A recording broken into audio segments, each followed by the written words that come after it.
ہمارے متعاونین اور وہ احباب جو اللہ رب العزت کی راہ میں خرچ کرنے والے، اللہ تعالیٰ ان کے اوپر بھی ان کے ماں باپ کے اوپر رحم فرمائے اور اللہ ہم سب کو جنت الفردوس میں اعلیٰ مقام عطا فرمائے۔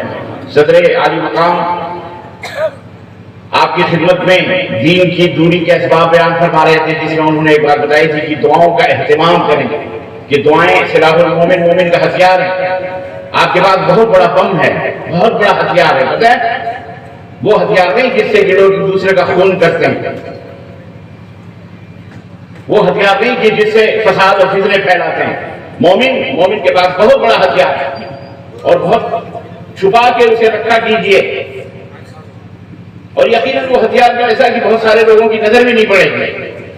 جب کبھی مشکل ہو، جب کبھی پریشانی ہو، رات کی تنہائیوں میں اٹھیے، وضو بنائیے اور مصلی بچھائیے اور اللہ کی بارگاہ میں کھڑے ہو کر 2 رکعت نماز ادا کر کے ہاتھ اٹھائیے اور جو کچھ کہنا ہے، آنسو نہ بھی آئے تو رونے کا منہ بنا کر، کم از کم رونے جیسا منہ بنا کر اپنے مالک و مولا سے کہہ دیجئے۔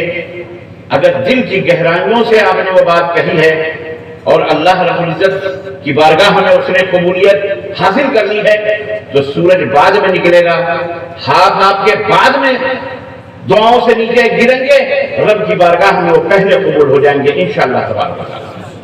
جو مانگنے کا سلیقہ ہے اس طرح مانگو، جو مانگنے کا سلیقہ ہے اس طرح مانگو۔ در کریم سے بندے کو کیا نہیں ملتا؟ محترم حضرات، ہمیں اللہ رب العزت نے اسلام جیسی عظیم نعمت سے مالا مال کیا ہے، اور اسلام کی اساس اور بنیاد جس چیز پر رکھی ہے وہ دنیا کی سب سے بیش بہا اساس ہے، بنیاد ہے، جو کسی کے پاس نہیں ہے، ہمارے اور آپ کے پاس ہے۔ لیکن افسوس اس بات کا ہے کہ ہم اس کی قدر نہیں کر رہے۔ شیطان مردود نے اس طرح سے ہمیں، اور اس کا کام ہے وہ کرنا، وہ آیا اسی لیے ہے، وہ آیا اسی لیے کہ تاکہ آپ کو جہنم کا ساتھی بنا سکے، اپنا دوست بنا سکے۔ وہ آپ کا دوست تھوڑی ہے، اللہ نے فرمایا ان الشیطان لکم عدو مبین، شیطان تو تمہارا کھلا ہوا دشمن ہے۔ اللہ کے رسول صلی اللہ علیہ وسلم نے فرمایا کہ جس طرح خون تمہارے رگوں میں دوڑ رہا ہے نا، نسوں کے اندر جس طرح خون دوڑ رہا ہے، ایسی شیطان تمہارے خون کے ساتھ تمہارے جسم میں دوڑ رہا ہے، آنکھوں میں، کانوں میں، دماغوں میں، ہر جگہ خون کے ساتھ شیطان دوڑ رہا ہے، اور لمحہ لمحہ پل پل وہ اس کوشش میں ہے کہ وہ تمہیں۔ علامہ ابن القیم رحمۃ اللہ علیہ نے ایک کتاب لکھی ہے، تفسیر معوذتین کی تفسیر لکھی ہے۔ اس معوذتین کی تفسیر میں جو قل اعوذ برب الفلق قل اعوذ برب الناس ہے نا، اس میں شیطان کے شر اور اس کے فتنے سے پناہ اللہ سے مانگی گئی ہے کہ اللہ ہمیں اس سے پردے سے، شیطان سے، وسوسے سے پناہ۔ تو فرماتے ہیں کہ، اور یہ سورہ مبارکہ آپ کو پتہ ہے کہ اللہ کے رسول صلی اللہ علیہ وسلم کے اوپر نازل ہوئی، اس وقت نازل ہوئی جب آپ کے اوپر جادو کیا گیا، سحر کیا گیا۔ کچھ بد نصیب ہمارے بھارت کے اندر ایسے بھی ہیں، اللہ انہیں ہدایت عطا فرمائے، جو اللہ کے نبی کے اوپر جو جادو ہوا اس کا بھی انکار کر کے بیٹھے ہوئے ہیں۔ بھلے صحیح بخاری کے اندر ہم نہیں مانتے، اتنے بڑے علامہ ہو گئے تو ہم نہیں مانتے کہ صحیح بخاری کے اندر ہے تو کیا ہوا، کیا صحیح بخاری رسول اللہ تھے، محمد تھے، نبی تھے، اس طرح کی باتیں کرتے ہیں۔ بہرحال جاہل ہے، وہ بھی شیطان ہی کی وجہ سے ایسی باتیں کر رہے ہیں، اور کہنے کا مطلب کیا ہے؟ تو اللہ تبارک تعالیٰ نے معوذتین نازل فرمائے، قل اعوذ برب الفلق قل اعوذ برب الناس، تاکہ اسے پڑھ کر دم کیا جائے۔ حضرت ام المؤمنین عائشہ رضی اللہ تعالیٰ فرماتی ہیں کہ میں دم کرتی تھی نبی صلی اللہ علیہ وسلم کے دست مبارک پر، اور پھر انہی کے ہاتھوں سے آپ کے جسم میں مبارک پر وہ ہاتھوں کو میں گھمایا کرتی تھی۔ تو یہ علاج تھا جادو کا، سحر کا، جو نبی صلی اللہ علیہ وسلم کے اوپر کیا گیا تھا۔ تو یہ اس کی تفسیر میں فرماتے ہیں علامہ ابن القیم کہ شیطان کا سب سے بڑا حملہ ایک کلمہ پڑھنے والے مومن کے اوپر اس کے ایمان پر ہوتا ہے۔ اس کی کوشش ہوتی ہے کہ کلمہ شہادت، کلمہ توحید کے پڑھنے والے اس مومن کو، جو اپنے آپ کو مومن کہتا، مسلمان کہتا ہے، اس کو کسی طرح سے مشرک بنا، اسے کسی طرح شرک میں مبتلا کر دو، کہیں نہ کہیں سے، چاہے بڑا شرک یا چھوٹا شرک۔ پتہ ہے آپ کو ایک بڑا شرک ہوتا ہے، ایک چھوٹا شرک ہوتا ہے، اور شرک کیا ہوتا ہے میں بتاؤں گا، توحید بھی بتاؤں گا انشاءاللہ، بھی میرا ٹاپک ہے، میرا موضوع ہے انشاءاللہ تعالیٰ۔ بس آپ اطمینان سے تشریف رکھیں، میں زیادہ ٹائم بھی نہیں لوں گا انشاءاللہ، اپنے وقت کے مطابق میں اپنی تقریر ختم کروں گا، لیکن کچھ معلومات کے خزانے آپ حضرات کی جھولیوں میں میں بڑی دور سے لے کر کے آیا ہوں اور بڑی محنت سے آیا ہوں، اور ہمارے احباب نے بھی بہت محنت کی ہے اس کے لیے میں آپ کی خدمت میں حاضر ہوا ہوں، اور یہ دیکھ کر بڑی خوشی ہوئی ہے۔ تو میرا دل بھی یہ چاہ رہا ہے کہ میں کچھ باتیں آپ کو بتاؤں۔ ویسے یوٹیوب ہے، یہ ہے، وہ ہے، بہت ساری چیزوں میں آپ لوگوں نے سنی بھی ہوں گی، دیکھی بھی ہوں گی، لیکن بالمشافہ آمنے سامنے روبرو جو باتیں ہوتی ہیں ان کا معاملہ الگ ہوتا ہے۔ عزیزان محترم، اس کی کوشش یہ ہوتی ہے کہ بندے کو مشرک بنا دو، اس کے دل سے جو ایمان کا، دیکھیں چور جب کسی کے گھر میں داخل ہوتا ہے تو وہ اینٹ پتھر الومینیم کے برتن اور ہانڈی پتیلی نہیں ہاتھ مارتا اس کے اوپر۔ چور سب سے پہلے یہ ڈھونڈتا ہے کہ اس کے گھر میں چھپے ہوئے میڈم کے زیورات کہاں ہیں، ہار کہاں ہیں، ان کی چوڑیاں کہاں ہیں، ان کی بالیاں کہاں ہیں۔ اور چاندی ودی کے بھی ہیں تو اس طرف بھی نہیں نظر کرتا، وہ اچھے سونے ہونے کے اوپر مارتا ہے۔ یہ گاؤں والے بھی ماشاءاللہ تبارک اللہ پتہ نہیں کہاں کہاں گھسیڑ کے دیواروں تک میں اپنے روپے پیسے رکھتے ہیں۔ اور پہلے بینک نہیں رہا کرتے تھے، آج کل تو بینک میں رکھتے ہیں آپ بہرحال، لیکن آج بھی بہت سارے لوگ چھپا ہوا کے پیسے رکھتے ہیں۔ تو چور سب سے پہلے انہیں چیزوں کو ڈھونڈتا ہے جو قیمتی، تاکہ یہ خلاص ہو جائے گا، فقیر ہو جائے گا، باہر نکلے گا، چلائے گا، اس کو کون مدد کرنے والا ہے، ختم، ہم تو روپے پیسہ لے کر کے چاندی ہیرے جواہرات یا سونے چاندی لے کے چلے گئے۔ اسی طرح سے یہ شیطان جو خبیث ہے، اس کی سب سے پہلی کوشش ہوتی ہے کہ وہ آپ کے دل کے اندر جو ایمان کا جو ہیرا ہے، ایمان کی جو موتی ہے، ایمان کا جو جوہر ہے، اس ہیرے کو، اس سونے کو نکال کر کے آپ کے دل کو کھوکھلا کر دیں۔ اس کے بعد آپ نمازیں پڑھیں، آپ سجدے کریں، آپ نوافل ادا کریں، پیشانیوں کو رگڑ رگڑ کر کالا کر لیں، پانچوں ٹائم باوضو رہیں، قرآن پڑھتے رہیں، دن بھر میں 1,00,000 دفعہ درود پڑھتے رہیں، دن بھر میں 1,00,000 دفعہ درود پڑھتے رہیں۔ اسے پتا ہوگا کہ ایمان ہی ہم نے لے لیا ہے تو خلاص کچھ بھی کرو، کوئی فائدہ اس کا۔ آپ لوگوں کو بڑا تعجب ہو رہا ہوگا کہ 24 گھنٹے میں 1,00,000 درود۔ ابھی ایک بہت بڑے مولانا پاکستان کے تھے، ان کے بیٹے نے پتہ نہیں اللہ علیہ صاحب میڈیا یہی ہے کہ خودکشی کر لی۔ بہت بڑے مبلغ ہیں، بہت بڑے مبلغ ہیں، بلکہ یوں سمجھ رہے ہیں کہ ایک مشہور جماعت کے ان سے بڑھ کر کوئی عالم ہے ہی نہیں، یہ سمجھنا پتہ ہے آپ سب کو پتہ ہے، ہاں کشن گنج والوں کو پتہ ہے، ہم نے سنا ہے، تو اتنا پتہ ہے کہ پتہ رکھنے کے بعد بھی بے پتہ ہو کر کے مسجدیں بھی حوالے کر دیتے ہیں، اور یار لوگ آ کے مسجدوں میں لال کتابیں پڑھا کے ان کو بھی گشت میں لگاتے ہیں، چلے کاٹنے میں لے جاتے ہیں، ہے کہ نہیں ایسا؟ میں بتاؤں گا ابھی توحید کا تقاضا کیا ہے۔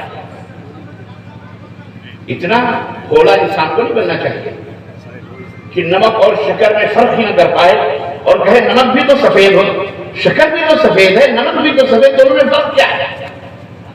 جو آدمی نمک اور شکر میں فرق نہ کر پائے، جو عورت نمک اور شکر میں فرق نہ کر پائے، وہ بیوی بننے کے لائق ہوتی ہے، اور جو بدھو مرد نمک اور شکر میں فرق نہ کر پائے وہ شوہر بننے کا حق رکھتا ہے؟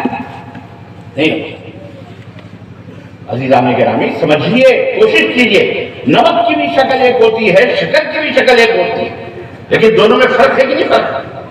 تو اللہ کے بندو فرق سمجھو، چکھ لیا کرو کہ یہ نمک ہے یا شکر ہے۔ یہ نہیں کہ دال میں شکر ڈال دیا اور چائے میں نمک ڈال دیا اور ڈنڈا لے کے بیگم کو آپ پیٹنے نکل گئے، ایسا نہیں ہونا چاہیے۔ اس دنیا میں شیطان نے اپنے بہت سارے پٹے چھوڑ رکھے ہیں، ایسے ایسے پٹے ہیں، لَأَقْعُدَنَّ لَهُمْ صِرَاطَكَ الْمُسْتَقِيمَ۔ اس نے اللہ رب العزت سے کہا کہ اے بار الہ، میں تو تیرے صراط مستقیم پر بیٹھوں گا، صراط مستقیم، سیدھا راستہ، پانچوں ٹائم نفل ہو کہ فرض ہو کہ سنتیں ہوں، آپ اللہ سے یہی دعا کرتے ہیں اہدنا الصراط المستقیم، اہدنا الصراط المستقیم، اہدنا الصراط المستقیم، اے اللہ ہمیں صراط مستقیم پہ چلا، اے اللہ صراط مستقیم پہ چلا، اے اللہ ہمیں صراط مستقیم پہ چلا۔ دعا کر کے سورہ فاتحہ پڑھتے کہ نہیں پڑھتے؟ پڑھا کیجئے، بغیر سورہ فاتحہ کی نماز نہیں ہوتی۔ بہت سارے شیطان یہ بھی گھماتے پھرتے ہیں، نہیں کوئی ضرورت نہیں، امام تو کہہ رہا ہے نا، امام پڑھ رہے وہ کافی ہے، بس تم کو پڑھنے کی کیا ضرورت ہے؟ تو بھیا تم سبحان ربی الاعلیٰ بھی نہ پڑھا کرو، سبحان ربی العظیم بھی نہ پڑھا کرو، پھر التحیات بھی نہ پڑھا کرو، پھر درود بھی نہ پڑھا کرو، وہ سب تو امام تمہارا حق ادا ہی کر رہا ہے۔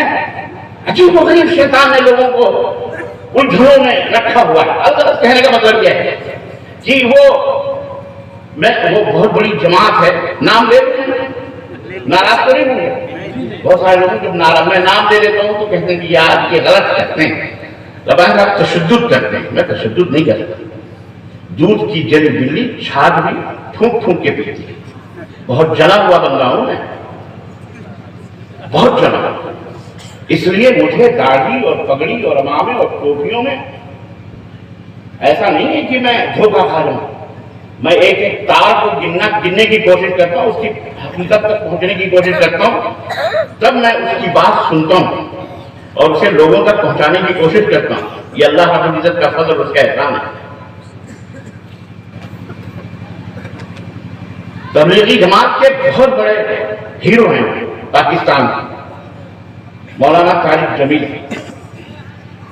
اللہ انہیں صبر نصیب فرمائے اور ہدایت بھی نصیب فرمائے، کیونکہ جوان بیٹا مرا ہے کہ خودکشی کی ہے اللہ بہتر۔ میڈیا میں دونوں باتیں چل رہی ہیں، ہم نہ خودکشی کہیں گے نہ کچھ، بہرحال جو بھی ہے اللہ تعالیٰ بہرحال ان کے ساتھ وہ معاملہ فرمائے جس کے وہ مستحق ہیں، یا وہ لڑکا جو خودکشی کیا جس کو مستحق ہے، کیونکہ خودکشی کرنے والے کی نماز جنازہ بھی اہل علم بیٹھے ہیں کہ مشہور علماء کو نہیں پڑھنا چاہیے۔ بہرحال اس کو دفن وفن کر دیا گیا، حضرت بیٹھے بھی ہیں سرحانے میڈیا میں، آپ جائیے یوٹیوب کے اوپر، لعنت اللہ علی الکاذبین، جھوٹ بولنے والوں پر اللہ کی لعنت۔ تو بھائی اگر کوئی ہمارے بھائی بیٹھے ہو تبلیغی جماعت کو تو ناراض نہیں ہونا۔ میں پردہ اٹھا کے آپ کو بتانا چاہ رہا ہوں کہ اس پردے کے پیچھے کتنی خوبصورت، جو آپ سمجھ رہے نا، ناظرین بیٹھی ہے خوبصورت، بہت بڑی چڑیل بیٹھی ہوئی ہے، خطرناک ہے، جو بہت بڑا ناک ہے جو تمہیں ڈسنے کے لیے بیٹھا ہوا ہے۔ شیطان نے کہا میں تیری صراط مستقیم میں بیٹھوں گا، صراط مستقیم پر بیٹھنے والا شراب کی بوتل لے کے نہیں بیٹھے گا، ناچ گانے کے ڈھول اور تماشے لے کے نہیں بیٹھے گا محترم۔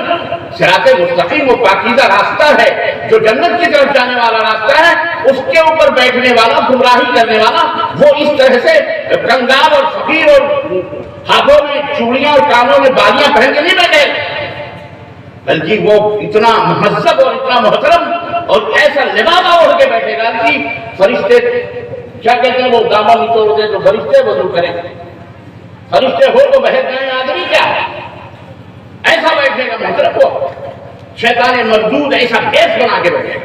تو ہماری بھی سبوں میں ایسے بھیس بنا کر لوگ بیٹھ کر دعوت کے نام پر، تبلیغ کے نام پر، دین کے نام پر، اسلام کے نام پر، قرآن کے نام پر، حدیث کے نام پر اور مذہب کے نام پر، دھرم کے نام پر مارا مسلمانوں کا کلیاں پانچا کر کے رکھا ہوا ہے۔ یہ قبضہ وہ قبضہ، اس کے اوپر فتوے کب تک الغرض چھوڑیے۔ انہوں نے فرمایا، جو مولانا طارق جمیل صاحب، انہوں نے فرمایا اچھا قبر بنی ہوئی ہے، قبر کے اوپر باقاعدے پھول بھی پڑے ہوئے۔ میں نے کہا میں زمانے جاہلیت کا پروردہ، میرا بچپن اور نو عمری میں تقریباً 12-14 سال تک میں قبر کا اتنا بڑا مجاور کہ شاید وہابی کے سائے سے میرے پیر نے کہا تھا غسل کرنا واجب ہے، اور مسجد میں اگر وہابی آ گیا، میں نے دھلے ہیں مسجد، رب کعبہ کی قسم ہے دھلایا گیا ہے مجھ سے، ہم سے دھلائی گئی ہیں مسجدیں۔ وہابی آ کے اس نے آمین کہہ دیا، جیسے میں کہا کون سا سور آیا تھا، اور چلا گیا بیچارہ وہ چپ چاپ، کہا مسجد دھلو، سور آیا تھا، سور آیا تھا، ہم نے دھلے۔ سمجھ رہے ہیں؟ تو بریلوی اگر پھول اپنے مزاروں کے اوپر بزرگوں کے ڈالتا ہے، چادریں ڈالتا ہے، تو اس کو تو مشرک کہا جاتا ہے۔ اور اگر حضرت مولانا طارق جمیل صاحب اپنے بیٹے کی قبر پر پھول ڈال کر کے وہاں سرحانے بیٹھے ہوئے ہیں، ان کو کیا کہا جائے؟ تمہارے زلف میں پہنچی تو حسن کہلائی، وہ تیرگی جو میرے نام ہے سیاہ میں تھے، آپ کریں تو توحید ہے، اور وہ بیچارے بریلوی حضرات کریں تو جناب علی شرک ہو جائے، حرام ہو جائے۔ یہ دو بڑا فتویٰ کہاں سے آیا؟ ایک نمبر دو اور بتاتا ہوں میں بھی آپ کو، جب گرو کا یہ حال ہے تو چہرہ تو آپ سمجھ جائیں، میں اسی لیے جڑ کاٹنے کی کوشش کروں. جڑ کسی درخت کے پتے توڑنے سے درخت کمزور نہیں ہوتا، کہ ہو جاتا ہے. پورے پتے جھاڑ لو بکریوں کو کھلانے کے لیے، شاخیں بھی توڑ لو، پھر بھی درخت اگر تناور ہے اور آپ پانی شانی مل رہا ہے اس کو، تو کبھی پھر دوبارہ پتے آ جائیں گے. تو جڑ پہ غور کرنے کی ضرورت ہے. میں گرو کی بات کر رہا ہوں کہ گرو فرماتے ہیں 2 دن کے بعد کہ ایک بڑے معتبر شخصیت نے خواب میں دیکھا میرے بیٹے کو. وہ میرا بیٹا کہہ رہا تھا، وہ حضرت نے مجھے بتایا، حضرت فرما رہے ہیں کہ حضرت نے مجھے بتایا کہ میرا بیٹا رسول اللہ صلی اللہ علیہ وسلم کے ساتھ بیٹھا ہوا جنت میں. کہاں؟ جنت میں رسول اللہ صلی اللہ علیہ وسلم کے ساتھ بیٹھا ہوا. اور وہ کہہ رہا ابو کو کہہ دو کہ بے فکر رہے، میں پہنچ گیا، مجھے مل گئی جنت، خلاص. سوال یہ پیدا ہوتا ہے کہ پھر یہ پھول پتیاں اوپر چڑھانے کی کیا ضرورت تھی؟ جن کے، میرا ایک شعر ہے، کبھی کبھی کہہ دیتا ہوں 1-2 شعر، کہ جن کے قبروں میں چلا کرتی ہو جنت کی بہار، جن کے قبروں میں چلا کرتی ہو جنت کی بہار، ان کے قبروں کو سجانے کی ضرورت کیا ہے؟ جہاں جنت کے دیے ٹمٹما رہے ہو، خمخمے جل رہے ہو قبر میں، وہاں یہ تمہارے جلتے بجھے ہوئے چراغوں کی ضرورت ہے؟ ان بدبودار اگر بتی جو گوبر سے بنائی گئی اگر بتیوں کی خوشبو کی ضرورت ہے؟ ہرگز نہیں. خیر، مولانا فرماتے ہیں کہ ان بزرگ نے کہا کہ ہمارا بیٹا رسول اللہ صلی اللہ علیہ وسلم کے ساتھ جنت میں. پاکستان کے ایک مولانا نے جواب دیا ہے، یوٹیوب پہ جائیے. وہ انہوں نے کہا کہ مولانا آپ کی بات تو بڑی عجیب ہے. ایک طرف تو آپ کا عقیدہ یہ ہے کہ رسول اللہ صلی اللہ علیہ وسلم بجسم جسیم اپنی قبر مبارک مدینہ منورہ کے اندر ایسے ہی زندہ ہیں جیسے کہ دنیا میں زندہ تھے. اور یہ فتویٰ المہند المفند عقائد اہل دیوبند اٹھا کے دیکھیے، مولانا خلیل احمد صاحب نے پوری شیخ الحدیث نے لکھی ہے یہ کتاب، اور اس کے اندر یہ عقیدہ موجود ہے. اور مولانا قاسم نانوتوی ان کے سب سے سرخیل عالموں میں سے ہیں، انہوں نے یہ فتویٰ دیا، یہ بات کہی ہے کہ رسول اللہ صلی اللہ علیہ وسلم ہمارا عقیدہ ہے کہ اللہ کے نبی ایسے زندہ ہیں، حصی زندگی ہے، حصی محسوس کرتے ہیں. اور آپ کی ازواج، یہی بات احمد رضا خان بریلوی صاحب نے بھی لکھی ہے اپنی کتاب الملفوظ علی حضرت میں، کہ انہوں نے کہا کہ جیسے آپ کی بیویوں سے شادی کرنا اسی لیے حرام ہے کہ آپ زندہ ہیں، اور جو زندہ ہوتا ہے اس کی بیوی سے شادی کرنا حرام ہوتا ہے. خدا جب دین لیتا ہے تو عقل چھین لیتا ہے. اللہ کہتا ہے کہ نبی کی بیویاں تمہاری مائیں ہیں، اور مولوی کہتا ہے نبی زندہ ہیں اس لیے حرام ہے شادی کرنا، اس لیے نہیں حرام ہے کہ مائیں. یہ مائیں، ماؤں سے کوئی شادی کرتا ہے؟ ماں سے کوئی شادی کرتا ہے؟ نبی کی بیویاں ہماری ماں ہیں. خیر، تو ان حضرت نے کہا کہ مولانا آپ فرماتے ہیں کہ قبر میں زندہ، پھر آپ خواب آپ کا بیٹا وہ حضرت دیکھتے ہیں کہ جنت میں اللہ کے رسول صلی اللہ علیہ وسلم کے ساتھ آپ کا بیٹا ہے. یا تو وہ عقیدہ چھوڑو یا تو یہ عقیدہ کچھ فیصلے کرو. ہم نے کہا نہ یہ چھوڑیں گے نہ وہ چھوڑیں گے، یہ ہیں ہی بیچ والے بیچارے، نہ خدا ہی ملا نہ رسالے سلم، نہ ادھر کے رہے نہ ادھر کے رہے. یہ حالت ہے.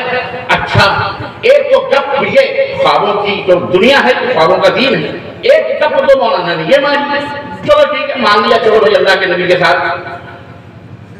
کہتے ہیں یہ خواب جس نے بیان کیا وہ کوئی معمولی شخصیت کا آدمی نہیں ہے، وہ آدمی ہے جو 24 گھنٹے میں 1,00,000 دفعہ درود پڑھتا ہے. کتنا؟ کیلکولیٹر کا زمانہ ہے، سائنس کا زمانہ ہے. آج بچے ہم سے زیادہ ماہر ہیں موبائل چلانے میں، ہے کہ نہیں؟ ہم لوگ کوئی فنکشن نہیں آتا تو اپنے بیٹے سے کیا ہوگا، ایک یعنی کچھ منٹ بھی نہیں ہے، سیکنڈوں چپ چپ چپ چپ کر کے بابا ہو گیا، جو کیسے کیا کر دیا وہ بتاتا بھی نہیں ہے. آج کل کے بچے، آج کل کے بچوں کے بارے میں جو تبصرہ کسی اہل علم نے کیا کہ انٹرمیڈیٹ پاس ہو کے ماں کے پیٹ سے نکلتے ہیں. جی جناب، انٹرمیڈیٹ پاس ہوتے ہیں، اتنا سمجھنے کے لیے تو بہت ٹائم چاہیے، وہ پہلے سمجھے سمجھائے نکلے رہتے ہیں. اور میرا خیال ہے ہماری مائیں بہنیں خوب موبائل چلاتی ہیں، اس وجہ سے اس کا ریئیکشن اندر سے جاتا ہوگا، وہ وہیں سیکھتا ہوگا. کیوں ہمارے بھارت میں ایسے واقعات موجود ہیں جی جہاں مسلمانوں کے یہاں بھی موجود ہے، غیر مسلموں کے یہاں بھی موجود ہے. غیر مسلموں میں ابھیمنیو تھا جس نے چکرویو توڑے، ارجن کا بیٹا آخری چکرویو میں پھنس گیا. اس سے پوچھا یہاں کیوں پھنسا، کیوں نہیں نکلا، 6 میں سے نکل گیا. اس نے کہا اماں سو گئی تھی، اماں سو گئی تھی اس لیے میں وہ نکلنا بھول گیا. کرشن مہاراج سے بتا رہے تھے لیکن اس وقت اماں سو گئی اور ہمارے بابا کو بتا رہے تھے تو میں بھی سو گیا. ایسے ہی مولانا زکریا صاحب تبلیغی نصاب تبلیغ جماعت کے امیر یہ بھی بڑے عالم ہیں، کتابیں جو انہوں نے لکھی ہے.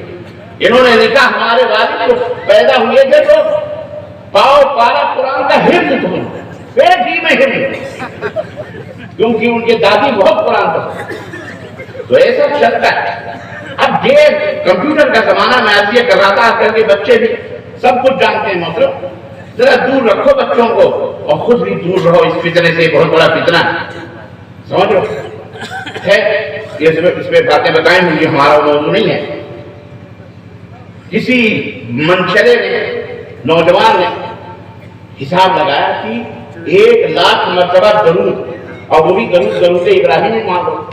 اللہم صلی علی محمد وعلى آل محمد كما صليت على إبراهيم وعلى آل إبراهيم إنك حميد مجيد. اللهم بارك على محمد وعلى آل محمد كما باركت على إبراهيم وعلى آل إبراهيم إنك حميد مجيد. ایک اس نے کہا 24 گھنٹے میں 84,000 اور کچھ 84,000 اور کچھ 100 سیکنڈ ہوتے ہیں، ہے کہ نہیں؟ اب اگر اس شخص نے درود کو 1 سیکنڈ میں پڑھا ہوگا 24 گھنٹے، 1 سیکنڈ میں بھی پڑھا ہوگا تو 24 گھنٹے میں 84,000 اور کچھ 100 سیکنڈ ہوتے ہیں. ٹھیک ہے، 24 گھنٹے میں کتنے مسلسل کنٹینیو پڑھنے میں، جبکہ اذان بھی ہوتی ہے، اسے نماز بھی پڑھنا، وضو بھی کرنا، کھانا بھی کھانا، سونا بھی چلو مان دیتے ہیں نہ سویا ہو، لیکن یہ روزانے کا عالم ہے. ایک دن کی بات ہوتی چلو ٹھیک ہے، یہ ڈیلی یہ پریکٹس جاری ہے. تو وہ حمام کب جاتا ہے، ٹوائلٹ کب جاتا ہے، پیشاب کب کرتا ہے، پیخانہ، بیوی بچے ہیں ان کے بھی حق حقوق اشارے میں سمجھ جاؤ ہے کہ نہیں. بھائی زندگی میں تو کوئی ایسا نہیں ہوتا کہ بیوہ کر کے بھاگ جائے گوری جھنڈی اٹھا کے. ایسا تو نہیں ہوتا نا چائے بیچنے لگے وہ محترمہ کہیں اور یہ کہیں، پھر یہ ضرور پہ لگ گیا. اب بتاؤ کہ ہنسنے کی بات نہیں ہے، رونے کی بات ہے کہ تم دین کہاں سے حاصل کر رہے ہو، ہم عقیدہ کہاں سے لے رہے ہیں، ہم اسلام کو کہاں سے سمجھ رہے ہیں. وہ شخص جو دنیا کے اندر ایک مشہور شخصیت، تاریخ زمین کوئی معمولی شخصیت نہیں ہے، بڑے بڑے ہیروں کے پاس بیٹھ کر ان کے نکاح خوانیاں کرتا ہے، کروڑوں اربوں کا مالک شخص ہوا ہے.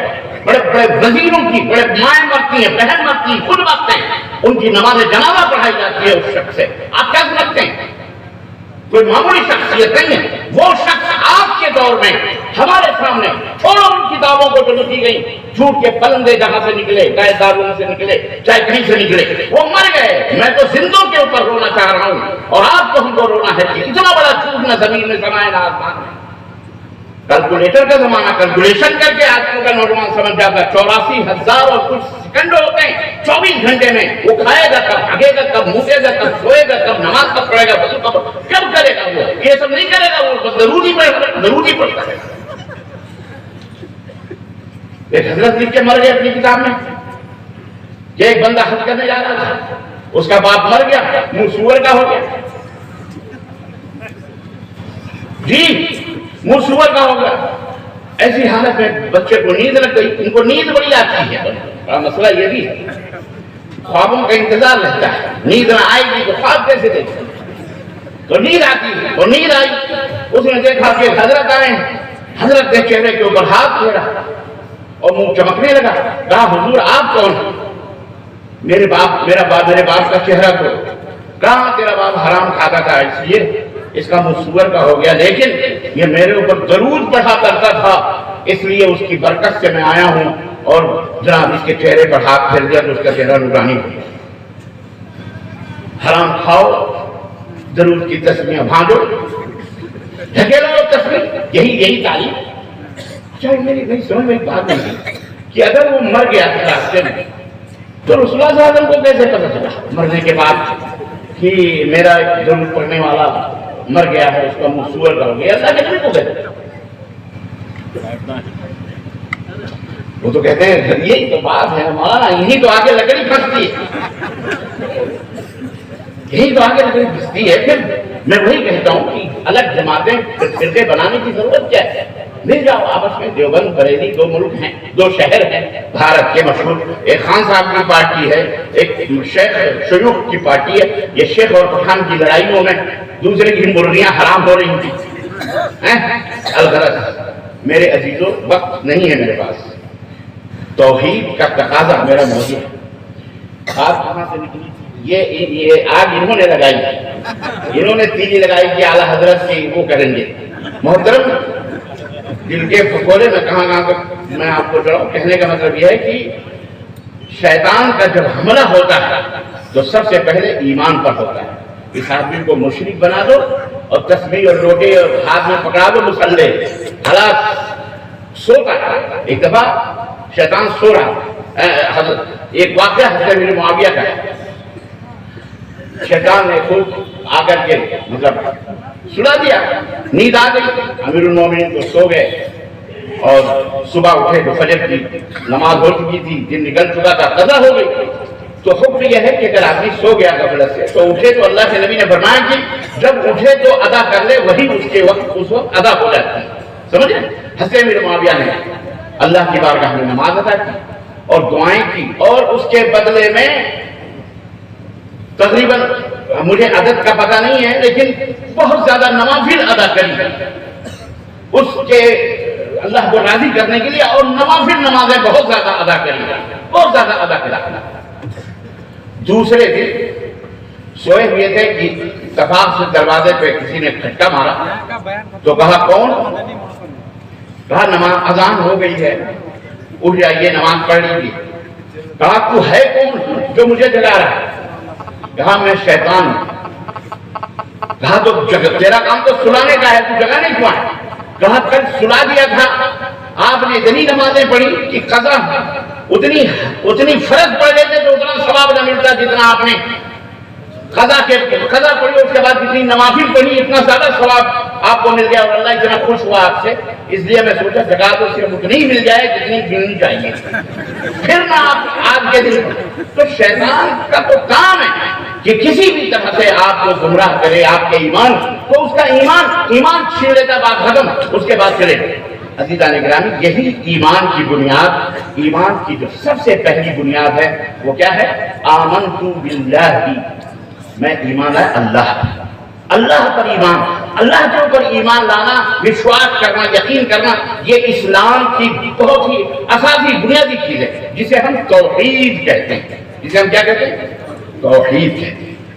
یہی اساس ہے. تم نماز پڑھو، روزے رکھو، صدقہ کرو، خیرات کرو، لیکن اگر یہ بنیاد آپ کے دل کے اندر یہ قرار نہیں ہے، دل میں قرار نہیں ہے، عمل میں قرار نہیں ہے، عمل سے اظہار نہیں ہے، تو پھر آپ کی نماز، آپ کے روزے، آپ کے حج، آپ کے زکات سب کچھ خراب ہے، برباد ہے.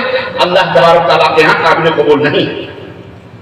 آپ کسی لڑکی سے کتنا بھی پیار کریں، جتنی بھی دولت نچھاور کریں، معاشرے اور سماج کی نظر میں وہ بال کیا ہے؟ ضائع ہے، برباد ہے، بیکار ہے کہ نہیں؟ کچھ حیثیت نہیں اس کی.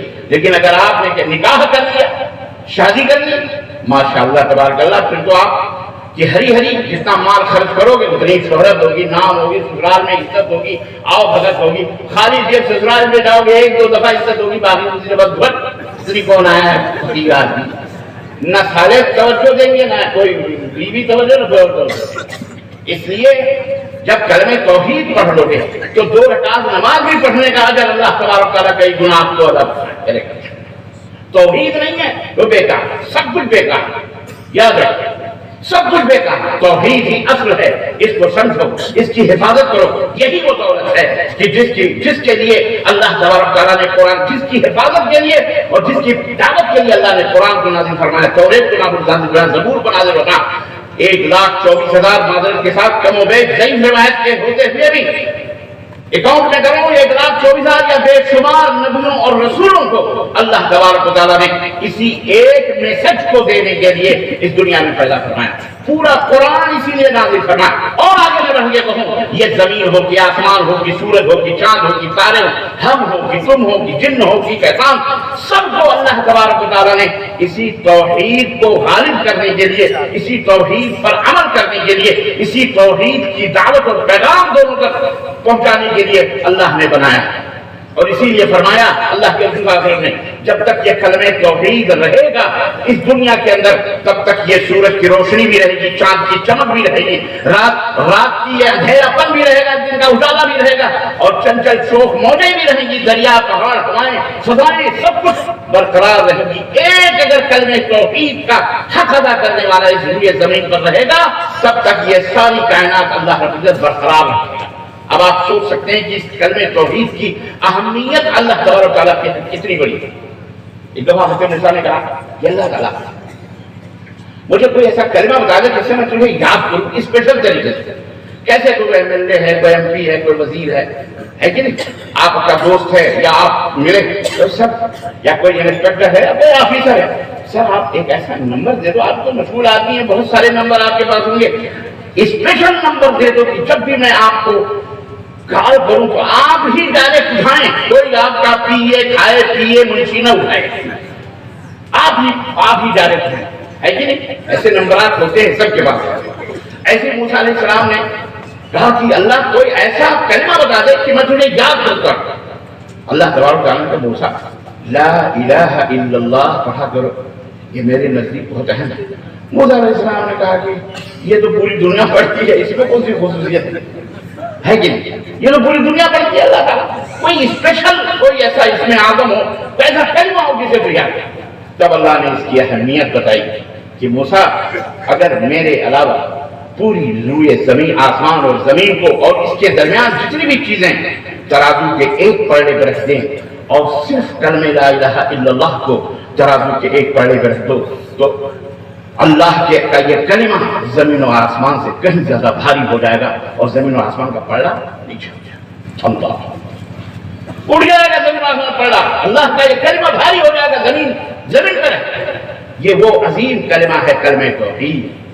اللہ اکبر، جس کے لیے حضرت محمد رسول اللہ، زور سے کہو صلی اللہ، سب سے زیادہ درود ہم ہی پڑھتے ہیں. ایک بات پر صلی اللہ، ایک بات پر صلی اللہ علیہ وسلم. اور ظالم زندگی میں ایک دفعہ لکھا ہوا اپنی کتاب کے اندر کہ فرض ہے، باقی پڑھو نہیں پڑھو نو پرابلم. اور وہی سب سے شیطان چلاتے ہیں مر گیا مظلوم نہ فاتحہ نہ ضرور. سب سے زیادہ ہم ہی پڑھیں اور ہم ہی کے اوپر تانے دیتا ہے، اپنا زندگی میں ایک نہیں پڑھ رہا. مولانا سکندری صاحب نے فضائل درود کے اندر یہ بات لکھی ہے کہ اللہ تعالیٰ نے قرآن کریم میں فرمایا یا ایھا الذین آمنوا صلوا علیہ وسلموا تسلیما ان اللہ وملائکتہ یصلون علی النبی. فرشتے اور اللہ نبی پر رحمت کی دعائیں کرتے ہیں، اللہ رحمت نازل فرماتا، فرشتے رحمت کی دعائیں کرتے ہیں اے ایمان والو تم بھی نبی کے اوپر درود بھیجا کرو. تو کہتے ہیں اس حکم کے مصداق صرف زندگی میں ایک بار پڑھنا ہے، بس فرض ہے، باقی سنت ہے پڑھو نہیں پڑھو. ہم کہتے ہیں کہ اللہ کے نبی صلی اللہ علیہ وسلم فرمایا کہ جو میری مجلس ہو، جہاں دین کی مجلس ہو، میرا نام لیا جائے اور ضرور کوئی نہ پڑھے تو وہ سب سے بڑا ظالم ہے، بخیل ہے. فرض ہے جب بھی نبی صلی اللہ علیہ وسلم کا نام آئے محمد الرسول اللہ صلی اللہ علیہ وسلم. الٹا چور پٹوال کو ڈالے کہتا مر گیا مردود نہ فاتحہ نہ درود. ہم نے کہا تم تو پیار فاتحہ تو ہم پڑھتے ہیں، تم کہاں پڑھتے ہو؟ تم تو پوری زندگی پوری نمازوں میں فاتحہ نہیں پڑھتے، ہم تو جنازے میں نہیں فاتحہ پڑھتے. تم تو حرام کرو تم جنازے میں فاتحہ پڑھے. مفتی اعظم پاکستان مولانا عتیق الرحمان، کیا نام ان کا، مولانا تقی عثمان، ان کا بھائی مر گیا. جناب حکیم مفتی صاحب نے نماز پڑھی. اب مائک پہ نماز ہو رہی ہے، کان لگانے والے مرید بڑے تیز ہوتے ہیں، سمجھ رہے ہیں، پیر کی ایک حرکت پہ مریدوں کی نظر ہوتی ہے کہ پیر صاحب کیا کر رہے ہیں. ایک پیر تھا تو مرید اپنی کہانی بتا، پاؤں دبا تو پاؤں دبا کے کہانی بتا رہا تھا، پوری مصیبت بتایا کہ پیر صاحب یہ تو پیر صاحب یہ تو پیر صاحب یہ. بعد میں پیر صاحب پھر کہنے لگے پھر سے بتا. کہا حضور پوری تو بتا چکا ہوں کہانی, پھر سے بتاؤں. کہا میں سو گیا تھا اس لیے میں سن نہیں پایا, تو پھر سے بتا. تو اس کی کھڑکی کھلی مرید کی. کہا جب سو گئے اور کہیں بھی بات نہیں سن پا رہے ہیں جبکہ زندہ بھی ہیں, صرف آنکھ لگ گئی اور میں نے پوری بات کہانی سنائی اور آپ نہیں سمجھ پائے, تو جب آپ مر جائیں گے قبر میں چلے جائیں گے اور وہاں آ کر میں سناؤں گا تب کیسے سمجھ میں آئے گا. وہاں اس کی کھڑکی کھل گئی. اس نے کہا اٹھایا جوتا اور کہا تو پیر ہے, تو دعویٰ کرتا ہے دلوں کی بھید بھی جانتے ہیں, سب جو حضرت جانتے ہیں, اور حضرت کو یہ نہیں پتا سو گئے تو میری بات کہہ رہے ہو کہ ہمیں سمجھ میں نہیں ہے, تو جب مر گئے تو کیسے سنتے ہو. نصیحت ہے پیری فقیری کے چکروں میں پڑ کر کے اپنے آبرو اور عزت اور ایمان کو لٹانے والوں, اللہ سے توبہ کرو. نہ کوئی خان صاحب کام پہ آئیں گے, نہ کوئی شیخ صاحب آئیں گے, نہ کوئی شیخ, نہ سید, نہ مرزا, نہ پٹھان. اللہ کی یہ توحید, اس کو سمجھو, اپنے ایمان کو صاف کرو, ستھرا کرو اور عقیدے کو اس طرح سے بناؤ جس طرح سے سیدنا ابوبکر صدیق رضی اللہ تعالیٰ عنہ کا عقیدہ تھا, جس طرح رسول اللہ صلی اللہ علیہ وسلم نے سکھایا تھا اس طرح سے عقیدہ بتاؤ. اس طرح سے حضرت عمر فاروق اعظم, حضرت عثمان, حضرت طلحہ, حضرت علی, ان کی طرح ہمارے ایمان اور عقیدے ہونے چاہیے. تو بہرحال میں عرض یہ کر رہا تھا کہ یہ توحید کی جو دولت, یہی میں بتا رہا تھا, یہیں سے توحید کی جو دولت ہے یہ بڑی اہم ہے. اس کی حفاظت کرو اور اس کو پڑھو, اس کو سمجھنا بھی ضروری ہے. اللہ کے رسول صلی اللہ علیہ وسلم نے 13 سال تک مکے کے اندر صرف نماز کی دعوت نہیں دی, روزے کی دعوت نہیں دی, حج کی دعوت نہیں دی, زکات نہیں دی, صرف اور صرف عقیدے توحید کو نکھارا, سمجھایا اور سیکل بنایا اور اتنا مضبوط بنایا کہ یہ توحید کا جب نور دل کے اندر آتا ہے تو دل کو سرور ملتا ہے, قرار ملتا ہے, چین ملتا ہے.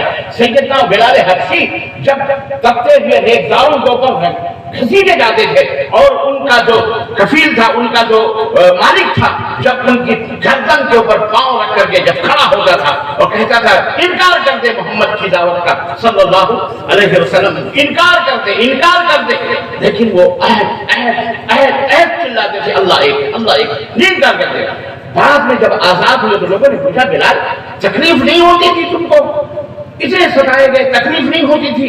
کہنے لگے جب وہ ہمیں مارتا تھا اور گردن کے اوپر جب کھڑا ہوتا تھا اور جب میں اللہ احد کہتا تھا تو میں ساری تکلیفوں اور سارے دردوں کو بھول جایا کرتا تھا, مجھے کچھ نہیں یاد ہوتا تھا, نہ مجھے درد کا احساس ہوتا تھا, نہ کسی دکھ کا, نہ تکلیف کا احساس ہوتا تھا. عزیزان محترم, یہ وہ دولت ہے, اس کی اہمیت کو سمجھو. اور یہ دولت پہلے حدیثوں کے پاس ہے, یہ بھی میں آپ کو بتانا چاہتا ہوں. لیکن ہم اس دولت کا ستیاناش کر رہے ہیں, ہم اس دولت کی حفاظت نہیں کر رہے. اس دولت کا تقاضا یہ ہے کہ ہم خود بھی اس کے اوپر عمل کریں. وَجُنُوبْنِي وَبَنِيَّ أَن نَعْبُدَ الْأَصْنَامَ پر عمل کرتے ہوئے حضرت سیدنا ابراہیم علیہ السلام چلو قدر بھی اللہ تعالیٰ نے قرآن میں تعریف کرتے ہوئے کیا فرمایا, ان ابراہیم کان امہ خالصا للہ حنیفا وما کان من المشرکین. چار صفات کہ ابراہیم امت تنہ تنہا. جب کسی کو انجمن کہا جاتا ہے, بہت کم خوش نصیب ہوتے ہیں جن کے بارے میں یہ لقب ہوتا ہے, اور جن کو اللہ خود ملقب کرے, لقب دے, ان کا ٹائٹل بتائے اور کہے کانا ابراہیم کانا امہ, ابراہیم اکیلے تھے پوری دنیا میں. اللہ نے کہا یہ اکیلے ایک امت تھے, مطلب امت کے اندر جتنے بھی خصائص, جتنے بھی کمالات, جتنے بھی اچھائیاں, جتنی بھی خوبیاں ہزاروں لاکھوں مل کر کے جن کے اندر ہوتی ہیں ایک امت بنتی ہے, وہ تنہ تنہا خود حضرت ابراہیم ان کمالات کے اور ان صفات کے خود اکیلے مالک ہیں. یہ کیوں اللہ نے یہ خطاب کیا پتہ ہے؟ کسی توحید کا تقاضا تھا. انہوں نے توحید کے تقاضے کو پورا کیا. اور کیسے پورا کیا؟ سیرت پڑھو, ان کی تاریخ پڑھو. دہتے ہوئے انگارے سامنے, پرندہ بھی اگر اڑے تو جھڑک جائے. کیوں؟ منجنیق کے اوپر بندھے ہوئے رسیوں سے دشمن چاروں طرف سے گھیرے ہوئے, جڑا دو, ختم کر دو, توحید کی آواز بند کر دو. ہمارے بتوں کی توہین کرتا ہے, ہر رقوع جاؤ اپنے معبودوں کی مدد کرو۔ اللہ اللہ اس موقع پر ایسے عالم میں بھی منجنیق میں بدھے ہوئے کہ رسی کھینچی جائے اور آگ کے گڈھے میں چلے جائیں۔ اللہ اکبر، اللہ جبریل کو بھیجتا جاؤ ذرا ٹٹولو میرے بندے ابراہیم کے دل کو ٹٹولو کہ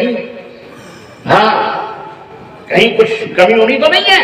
حضرت جبریل آئے، کہیے میں شدید القوا ہوں، میری پرواز، میری طاقت، میری قوت اللہ رب العزت نے مقرر فرمائی ہے۔ ایک پر ماروں تو یہ فوری طور پر ٹھنڈی ہو جائے گی آگ۔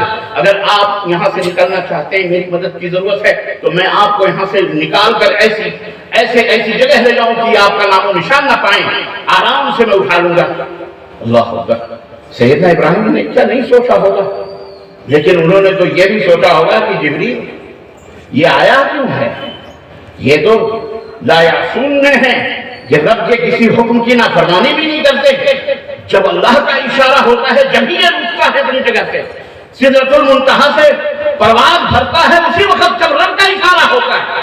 یہ سدرۃ المنتہا چھوڑ کر میرے پاس آیا ہے، کیوں آیا؟ اللہ نے بھیجا ہوگا۔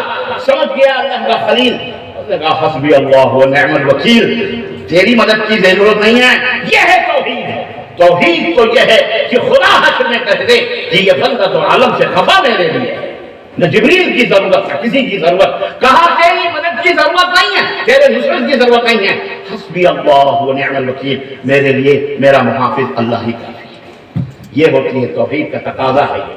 روتے ہو، بچہ نہیں پیدا ہوا، تاگے باندھو، تعویذ باندھو، والد صاحب ہاڑ چپ کر دو، کمر میں باندھو، پیر میں باندھو۔ حکیم الامت نے لکھا ہے، پتہ نہیں قرآن کی ہدایت لکھی ہے کہ وہ آیت کریمہ لکھ کر عورت کی کمر میں باندھ دو، درد سے کم ہو جائے گا، حمل کے وقت جو درد ہوتا ہے وہ ہلکا ہو جائے گا۔ حکیم الامت کی پڑیا ہے، نہ جانے کیسے کیسے لوگوں کو حکیم الامت لوگوں نے بنایا ہوا۔ اللہ ہدایت عطا فرمائے۔ خیر عمر گئے اللہ کے ساتھ، ان کے ساتھ وہ معاملہ فرمائے جس کے مستحق تھے۔ اس لیے گل میں، گلشن میں، نسیم سحری میں بلبلو دیکھ لو کہ گھات میں صیاد نہ ہو۔ یہ شیطان ہے جو تمہاری گھات میں، موحدین کی گھات میں بیٹھا ہوا ہے، چولے بدل بدل کر ہماری آل اولاد کو، ہماری نسلوں کو تباہ کرنے کے لیے، برباد کرنے کے لیے۔ سیدنا ابراہیم کو اسی لیے توحید کے تقاضے کو پورا کیا تو اللہ نے انہیں امت کا خطاب دیا۔ اکیلا ہمارا ابراہیم امت ہے، قانتا للہ، رب کا فرما بردار ہے، رب کا ہی حکم ماننے والا ہے، رب کے علاوہ اس کے اوپر کسی کی فرما روائی کا اثر نہیں ہوتا ہے۔ قانتا للہ حنیفا، بیزاری زاہد سب سے مڑ کر، سب کو لات مار کر، ٹھوکر مار کر صرف اللہ کی طرف۔ اور صفت بیان کی آخری صفت کیا تھی معلوم ہے؟ وما کان من المشرکین وما کان من جہاں بھی ابراہیم کا تذکرہ آیا ہے، یہودیوں کو اللہ نے اگر تعلیم دی ہے، نصارہ کو پلٹنے کا حکم دیا ہے، تو یہی کہا ہے کہ ابراہیم بل ملت ابراہیم حنیفا وما کان من المشرکین۔ ارے پیروی کرنی ہے، تو اپنی پیروی کی بات کرنا، یہودیوں کی کرو، نصرانیوں کی نہیں، بل ملت ابراہیم، ابراہیم کے دین کی پیروی کرو، کیونکہ ابراہیم مشرکوں میں سے۔ اے دنیا کے لوگوں، پیروی کرنی ہاں جماعت اہل حدیث کی پیروی کرو، کیونکہ جماعت اہل حدیث اللہ کا فضل و کرم ہے۔ علماء کی موجودگی میں دعوے کے ساتھ کہہ سکتا ہوں کہ ہم گنہگار ہو سکتے ہیں، ہم میں 72 عیب ہو سکتے ہیں، لیکن رب کعبہ کی قسم ہے اہل حدیث گنہگار ہو سکتا ہے بے نماز، لیکن وہ مشرک، قبر پرست، درگاہ کی پرستی پوجا یا بدعتی کی، الحمدللہ اہل حدیث ایسا نہیں ہو سکتا ہے۔ یہ اللہ کا شکر ہے۔ بات سمجھ میں آ رہی ہے یارو؟ تو آپ کیا کرنا اپنی آل اولاد کے لیے کہ اللہ مجھے بھی اور میری آل اولاد کو شرک سے بچانا، کیونکہ شرک جو ہے یہ وہ گناہ ہے، یہ وہ زہر ہے، یہ وہ زہر ہے جو معلوم ہے میٹھے کنویں کو بھی زہر آلود بنا دیتا ہے۔ ذرا قتل، تم کہتے ہو نماز پڑھتا ہے، روزہ کرتا ہے، حج کرتا ہے، ارے تھوڑا سا اگر یہ عقیدہ رکھ لیا کہ نبی صلی اللہ علیہ وسلم زندہ ہیں، سب کی سنتے ہیں اور ان کے بہانے ہمارے بزرگان دین بھی درگاہوں میں سنتے ہیں، تو کیا ہو گیا ہے تو مسلمان۔ میں کہتا ہوں بریانی اگر سجی سجائی تھال میں سینی میں آپ کے سامنے رکھی ہو، پیاس اور بھوک لگی ہو آپ کو کہ جان یہاں حلق میں پہنچی ہو بھوک کی وجہ سے، اور کوئی لائے بریانی اپنے ساتھ میں رکھ کے کھانے کے لیے کہے آئیے، جیسے ہی ہاتھ بڑھا ویسے اس نے کہا